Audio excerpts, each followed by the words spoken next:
Miss Emma Hardinge Britten. The Pearl of Spiritualism. I shall commence by words of dissent from one of the best friends I have in this country. In view of what he has stated, I desire to say that I believe that an earnest zeal to place me before you in the most favourable point of view has led him to overlook the fact that though we who have found the pearl of price are ready to throw away all things else upon earth for its possession, we are not ready to stand as martyrs and self-sacrifists of all that makes life dear to us until we have fully realized the worth of that pearl. I have found it. He has found it, and knowing its value, we are ready to go forth and do battle in its defence. I believe that no human being could be found wilfully opposing spiritualism, who like us have proved it to be that pearl of price. But until they can thus appreciate our belief, our antagonists subserve the very purposes which have this night been defined to you, as resulting from pain and temptation. In a word, they stand related to us as the adversary, but even then, should we not thank them for calling forth our arguments, and compelling us to produce our strong reasons for the belief that is in us? Are we not in every way indebted to them, compelling us as they do to enter into expositions of our faith which otherwise we should pour into uninterested ears? We need the work of the adversary. We require the action of antagonism, for all reforms are more largely indebted to opposition than they are to the unreasoning faith that accepts our dicta without challenge or inquiry. I thank most cordially those who will lend the hand of intellectual strength to the mighty warfare of this hour. As for your speaker, she need no defence but the strength of those whose humble instrument she is, and her meed of human justice. Demanding naught but this, she stands before a jury of her countrymen to ask for a fair verdict on her utterances, irrespective of her belief of their spiritual source. She questions not of her listeners what their religious faith may be, neither should they question of hers before they accept or repudiate her powers. With reference to the action of the press, she has neither sought nor ever will seek through friends or solicitation aught of favour or partial representation. If she cannot trust to the honour of her countrymen to render judgment irrespective of sectarian prejudice, that judgment is not worth the pains of seeking even to bias. To her spiritual friends she would urge that the selection of an opening subject, apart from spiritualism, is a part of her religion, and when they better realize that to her mind every subject which contributes to human weal or influences human woe is a part of spiritualism, and that the largest and grandest parts of spiritualism are those natural relations which bind up one common interest, all members of the human family, then will spiritualists themselves cease to reproach her, because in discoursing of the national interest of the old world and the new, she has chosen the largest branch of spiritualism to lecture upon.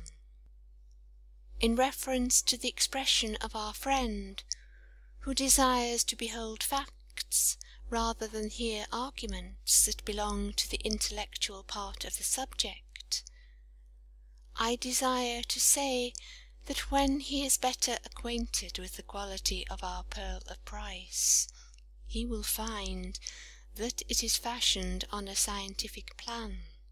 Just so long as the pearl exists latent in the oyster, it can be used as part of the creature itself. When it is crystallized into the pearl, it is changed alike in substance and in use, and can no more subserve its former purpose. It is even so in the various phases of spiritual mediumship. The power that enables the medium to give off an aroma by which physical manifestations are made is not the same as that which clusters around the organs of the brain and enables a subject of spiritual magnetism to become a mouthpiece for the psychological powers of spirits. The condition of the speaker is now different from that which enabled her in years gone by to give test evidence of spiritual phenomena in what our friends call facts.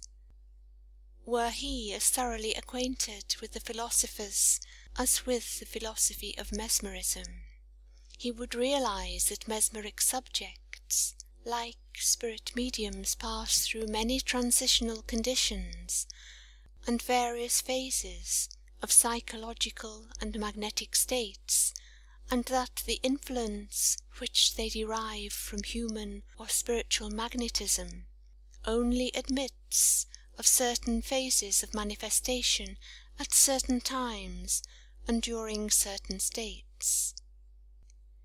It is to be regretted that your speaker cannot render satisfaction to all minds at once. It is to be regretted in one sense, although in view of the various talents which are called into operation by the varieties of the species, this diversity of gifts in different organisms is manifestly only a part of the same harmonious plan that pervades all ranks of being.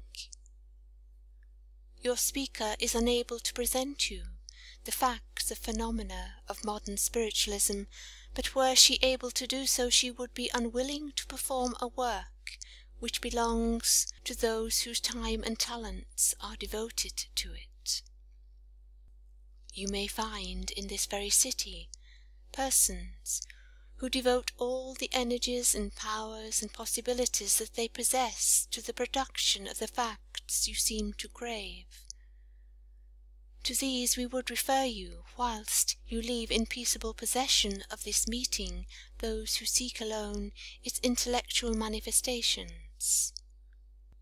To these we would refer you, whilst leave in peaceable possession of this meeting those who seek alone its intellectual manifestations. We know that in olden times there were minds so bigoted as to decline to be restored to health unless they could select the waters of healing from rivers of their own choosing. Nevertheless, whilst we acknowledge the justice of our friends' appeal for facts, we perceive a manifest injustice in seeking them out of place and out of time, and demanding from a rostrum devoted to other purposes the peculiar exhibition which is to be obtained elsewhere. If it is the will of the majority that the modes by which intelligence is rendered on this platform shall constitute the chief feature of the evening's proceedings, here as elsewhere we presume the majority must rule, and in view of this will your speaker, with none of those objects that ordinarily prompt human effort of compensation or reward in any other sense than the satisfaction of meeting with those she loves during her brief sojourn amongst you, Render such service as you choose to command, but only on condition that it is acceptable. She has been too many years engaged in such addresses to crave an opportunity now to do so. Therefore, if those who seek for facts cannot receive them from this platform, would it not be better, instead of attempting to bind the will of the majority to that of the minority, to seek them where they can be found? Any intellectual effort that can be made according to the limited capacity of your speaker is wholly at the command of those who seek it. Those more public addresses, the first of which has been recently delivered, and which will, as far as means will admit, be continued for some short period longer, have a higher purpose than the propagandism of special opinion. I believe that the largest and grandest interests that can affect the old world and the new will be subserved when the Atlantic telegraph of kindness is laid between these lands. I profess no politics, nor ever laboured for aught but principles. I shall disappoint both North and South alike if they expect to find in me the mouthpiece of a party. I have loved Abraham Lincoln because he was an honest man, because the spiritual philosophy was deeply engraven in his heart, and so worked in his life, that it ultimated a broader line of action than mere politics, and inspired in him a grander view of human destiny than was to be found in mere obedience to the diction of a party. I loved him because I believed the country's welfare was bound up in his integrity, and was safe in his wise guidance. Therefore it is that I have been constantly identified with the party of his supporters. Those who will follow me through these addresses, whether public or private, will find that the largest good to the largest number is my spiritualism, my politics, and my religion too, and whether those who listen to me believe that spirits communicate or not with man, it matters little. All will some day themselves be spirits, and then, if not before, will realize that all good is comprehended in the spiritual welfare of mankind.